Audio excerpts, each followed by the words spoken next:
ओम शांति 3/7/2025 प्रातः मुरली। बाबा आज कह रहे हैं, मीठे बच्चे, इस बेहद नाटक में तुम वंडरफुल एक्टर हो। यह अनादि नाटक है, इसमें कुछ भी बदली नहीं हो सकता। प्रश्न है, बुद्धिमान दूरदेशी बच्चे ही किस गुह्य राज को समझ सकते हैं? उत्तर, मूल वतन से लेकर सारे ड्रामे का आदि मध्य अंत का जो गुह्य राज है वो दूरदर्शी बच्चे ही समझ सकते हैं। बीज और झाड़ का सारा ज्ञान उनकी बुद्धि में रहता है। वो जानते हैं इस बेहद के नाटक में आत्मा रूपी एक्टर जो यह चोला पहनकर पार्ट बजा रही है, इसे सतयुग से लेकर कलयुग तक पार्ट बजाना है। कोई भी एक्टर बीज में वापस जा नहीं सकता। गीत है, तूने रात गवाई सो के। ओम शांति। यह गीत बच्चों ने सुना। अब इसमें कोई अक्षर राइट भी है तो रंग भी है। सुख में तो सिमरन किया नहीं जाता, दुख को भी आना है जरूर। दुख हो तब तो सुख देने के लिए बाप को आना पड़े। मीठे मीठे बच्चों को मालूम है, अभी हम सुखधाम के लिए पढ़ रहे हैं। शांतिधाम और सुखधाम, पहले मुक्ति, फिर होती है जीवन मुक्ति। शांतिधाम घर है, वहाँ कोई पार्ट नहीं बजाया जाता। एक्टर्स घर में चले जाते हैं, वहाँ कोई पार्ट नहीं बजाते। पार्ट स्टेज पर बजाया जाता है। ये भी स्टेज है। जैसे हद का नाटक होता है, वैसे यह बेहद का नाटक है। इनके आदि मध्य अंत का राज सिवाय बाप के कोई और समझ ना सके। वास्तव में यह यात्रा अथवा युद्ध अक्षर सिर्फ समझाने में काम में लाते हैं। बाकी इसमें युद्ध आदि कुछ है नहीं। यात्रा भी अक्षर है, बाकी है तो याद। याद करते करते पावन बन जाएंगे। यह यात्रा पूरी भी यहाँ ही होगी, कहाँ जाना नहीं है। बच्चों को समझाया जाता है, पावन बनकर अपने घर जाना है। अपवित्र तो जा ना सके, अपने को आत्मा समझना है। मुझ आत्मा में सारे चक्रों का पार्ट है, अभी वो पार्ट पूरा हुआ है। बाप राय देते हैं, बहुत सहज, मुझे याद करो, बाकी बैठे तो यहाँ ही हो, कहाँ जाते नहीं हो। बाप आकर कहते हैं, मुझे याद करो तो तुम पावन बन जाएंगे। युद्ध कई है नहीं, अपने को तम प्रधान से सत प्रधान बनाना है। माया पर जीत पानी है। बच्चे जानते हैं 84 का चक्र पूरा होना है। भारत सत प्रधान था, उसमें जरूर मनुष्य ही होंगे। जमीन थोड़े ही बदलेगी। अभी तुम जानते हो, हम सत प्रधान थे, फिर तम प्रधान बने, अब फिर सत प्रधान बनना है।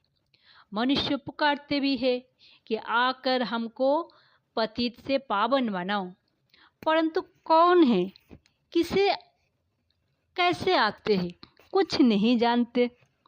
अभी बाबा ने तुम्हें समझदार बनाया है। कितना ऊंच मर्तबा तुम पाते हो। वहाँ के गरीब भी बहुत ऊंच है यहाँ के साहूकारों से। भल कितने भी बड़े बड़े राजाए थे, धन बहुत था, परंतु है तो भिखारी ना। इनसे वहाँ की साधारण प्रजा भी बहुत ऊंच बनती है। बाबा फर्क बतलाते हैं।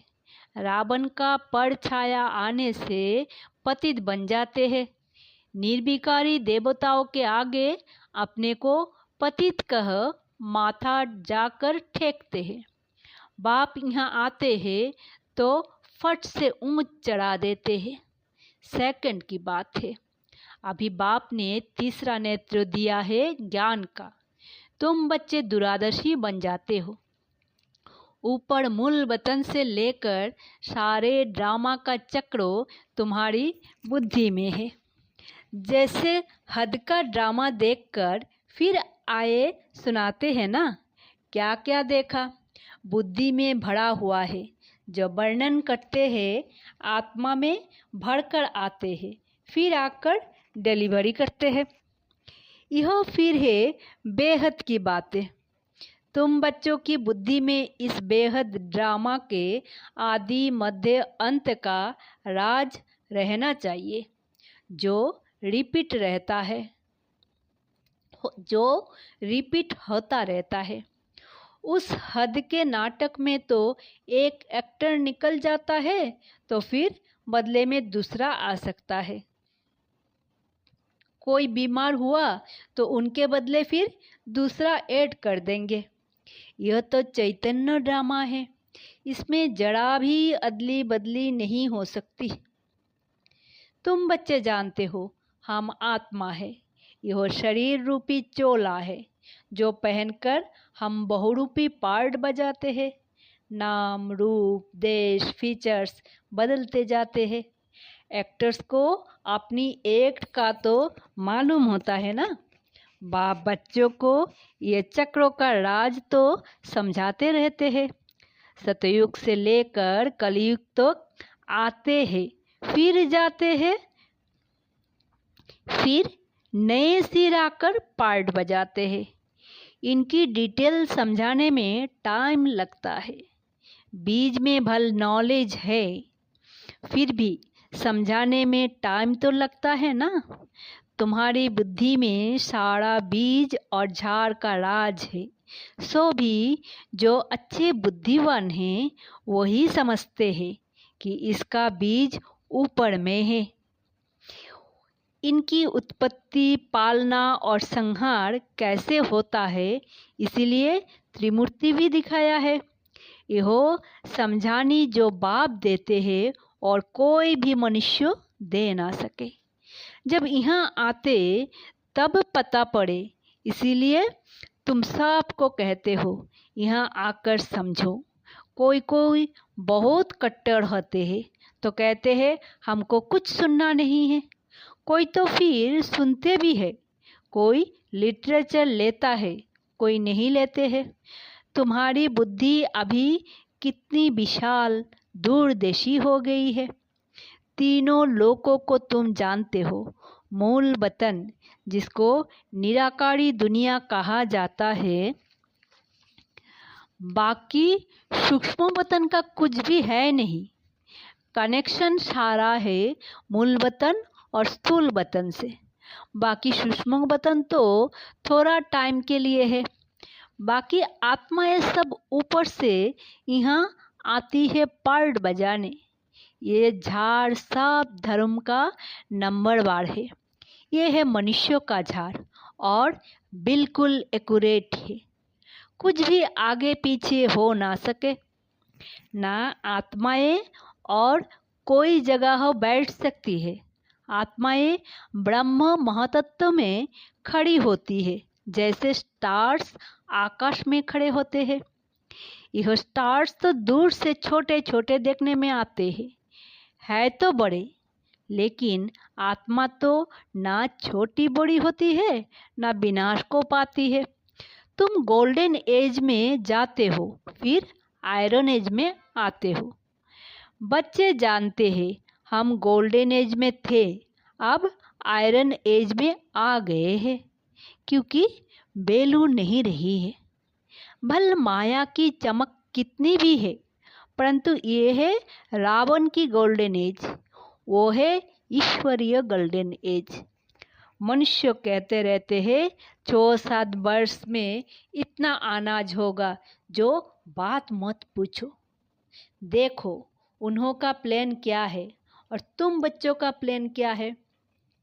बाप कहते हैं मेरा प्लान है पुरानी को नया बनाना। तुम्हारा एक ही प्लान है।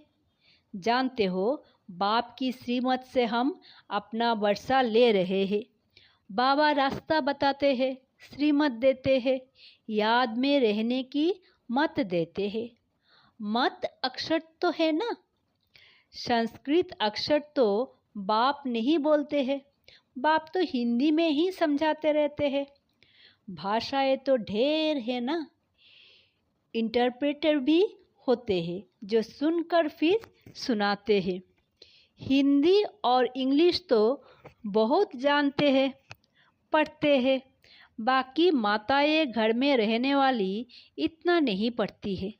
आजकल विलायत में अंग्रेजी सीखते हैं तो फिर यहाँ आने से भी इंग्लिश बोलते रहते हैं, हिंदी बोल ही नहीं सकते।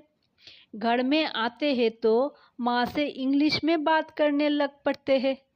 वो बेचारी मूंझ पड़ती है, हम क्या जाने इंग्लिश से। फिर उनको टूटी फूटी हिंदी सीखनी पड़े। सतयुग में तो एक राज्य एक भाषा थी जो अब फिर से स्थापन कर रहे हैं। हर 5000 वर्ष बाद यह सृष्टि का चक्र कैसे फिरता है सो बुद्धि में रहना चाहिए। अब एक बाप की ही याद में रहना है। यहाँ तुमको फुर्सत अच्छी रहती है। सवेरे में स्नान आदि कर बाहर घूमने फिरने में बड़ा मज़ा आता है। अंदर में यही याद रहे हम सब एक्टर्स हैं। ये भी अभी स्मृति आई है। बाबा ने हमको 84 के चक्रों का राज बताया है। हम सतो प्रधान थे, ये बड़ी खुशी की बात है। मनुष्य घूमते फिरते हैं, उनकी कुछ भी कमाई नहीं। तुम तो बहुत कमाई करते हो।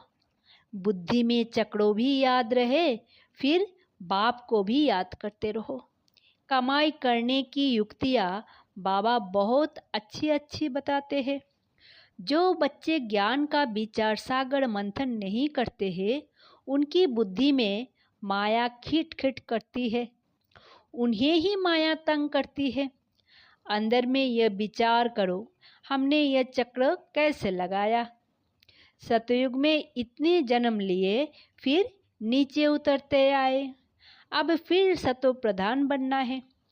बाबा ने कहा है मुझे याद करो तो सतो प्रधान बन जाएंगे।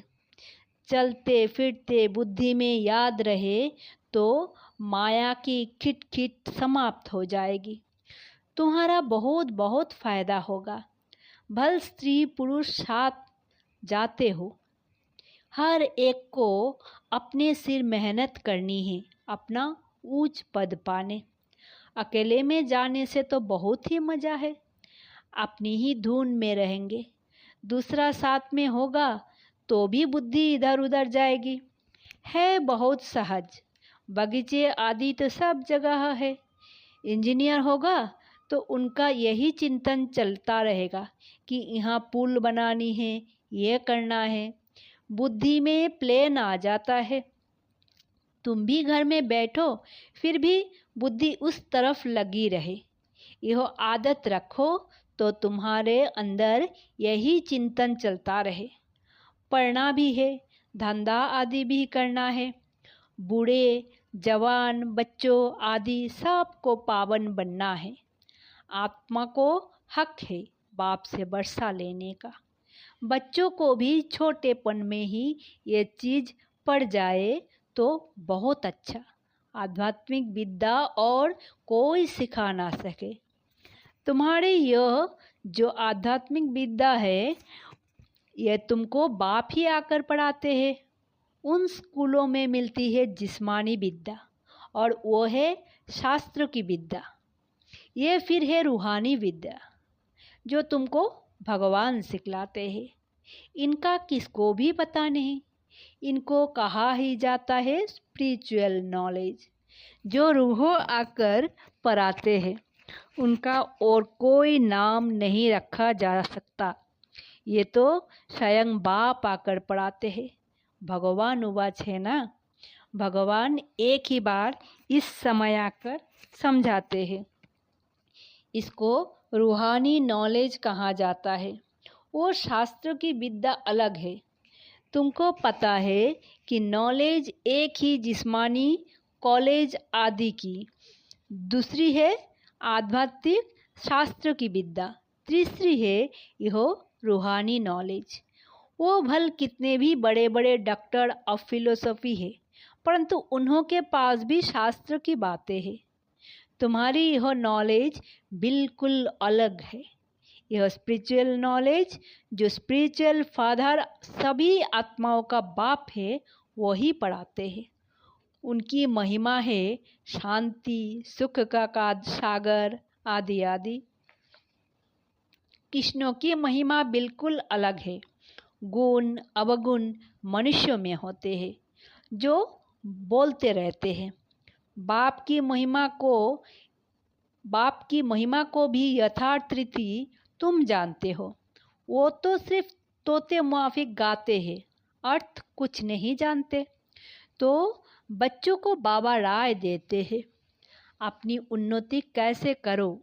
पुरुषार्थ करते रहेंगे तो फिर पक्का होता जाएगा।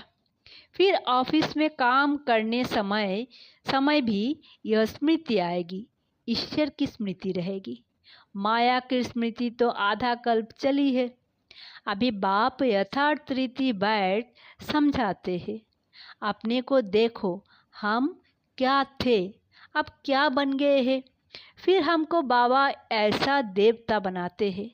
यह भी तुम बच्चों ही नंबरवार पुरुषार्थ अनुसार जानते हो। पहले पहले भारत ही था। भारत में ही बाप भी आते हैं पार्ट बजाने। तुम भी आदि सनातन देवी देवता धर्म के हो ना। तुमको पवित्र बनना है, नहीं तो पिछाड़ी में आएंगे। फिर क्या सुख पाएंगे। भक्ति जास्ती नहीं की होंगी तो आएंगे नहीं। समझ जाएंगे यो इतना उठाने वाला नहीं है। समझ तो सकते हैं ना। बहुत मेहनत करते हैं, फिर भी कोई बिरले निकलते हैं, लेकिन थकना नहीं है। मेहनत तो करनी है। मेहनत बगैर कुछ मिलता थोड़े ही है। प्रजा तो बनती रहती है। बाबा बच्चों को उन्नति के लिए युक्ति बताते हैं। बच्चे, अपनी उन्नति करनी है तो सवेरे सवेरे स्नान आदि कर एकांत में जाकर चक्र लगाओ व बैठ जाओ। तंदुरुस्ती के लिए पैदल करना भी अच्छा है। बाबा भी याद पड़ेगा और ड्रामा का राज भी बुद्धि में रहेगा। कितनी कमाई है, यह है सच्ची कमाई। वो कमाई पूरी हुई, फिर इस कमाई का चिंतन करो। डिफ़िकल्ट कुछ भी नहीं है। बाबा का देखा हुआ है, सारी जीवन कहानी लिखते हैं। आज इतने बजे उठा, फिर यह किया आदि आदि। समझते हैं पिछाड़ी वाले पढ़कर सीखेंगे। बड़े बड़े मनुष्यों की बायोग्राफी पढ़ते हैं ना, बच्चों के लिए लिखते हैं। फिर बच्चे भी घर में ऐसे अच्छे स्वभाव के होते हैं। अभी तुम बच्चों को पुरुषार्थ कर शतप्रधान बनना है। शतप्रधान दुनिया का फिर से राज्य लेना है। तुम जानते हो कल्प कल्प हम राज्य लेते हैं और फिर गवाते हैं। तुम्हारी बुद्धि में ये सब है। ये है नई दुनिया, नए धर्म के लिए नई नॉलेज। इसीलिए मीठे मीठे बच्चों को फिर भी समझाते हैं, जल्दी जल्दी पुरुषार्थ करो। शरीर पर भरोसा थोड़े ही है। आजकल मौत बहुत इजी हो गया है। वहाँ अमरलोक में ऐसी मृत्यु कब होती नहीं। यहाँ तो बैठे बैठे कैसे मर जाते हैं। इसीलिए अपना पुरुषार्थ करते रहो, जमा करते रहो। अच्छा, मीठे मीठे सिकिल दे बच्चों प्रति माता पिता बाप दादा का याद प्यार और गुड मॉर्निंग। रूहानी बाप की रूहानी बच्चों को नमस्ते। हम रूहानी बच्चों की रूहानी माता पिता बाप दादा को याद प्यार गुड मॉर्निंग और नमस्ते। धारणा के लिए मुख्य सार। पहला, बुद्धि को ज्ञान चिंतन में बिजी रखने की आदत डालनी है। जब भी समय मिले एकांत में जाकर विचार सागर मंथन करना है। बाप को याद कर सच्ची कमाई जमा करनी है। दूसरा है दूरदर्शी बनकर इस बेहद के नाटक को यथार्थ रीति समझना है। सभी पाठधारियों के पाठ को साक्षी होकर देखना है। वरदान है मधुरता के वरदान द्वारा सदा आगे बढ़ने वाली श्रेष्ठ आत्मा भव। मधुरता ऐसी विशेष धारणा है जो कड़वी धरनी को भी मधुर बना देती है। किसी को भी 2 घड़ी मीठी दृष्टि दे दो, मीठे बोल बोल दो तो किसी भी आत्मा को सदा के लिए भरपूर कर देंगे। तो 2 घड़ी की मीठी दृष्टि व बोल उस आत्मा की सृष्टि बदल देंगे। आपके 2 मधुर बोल भी सदा के लिए उन्हें बदलने के निमित्त बन जाएंगे। इसीलिए मधुरता का वरदान सदा साथ रखना, सदा मीठा रहना और सर्वों को मीठा बनाना। स्लोगन है हर परिस्थिति में राजी रहो तो राजयुक्त बन जाएंगे। अब व्यक्त इशारा संकल्पों की शक्ति जमा कर श्रेष्ठ सेवा के निमित्त बनो। ओम शांति। शुक्रिया बाबा।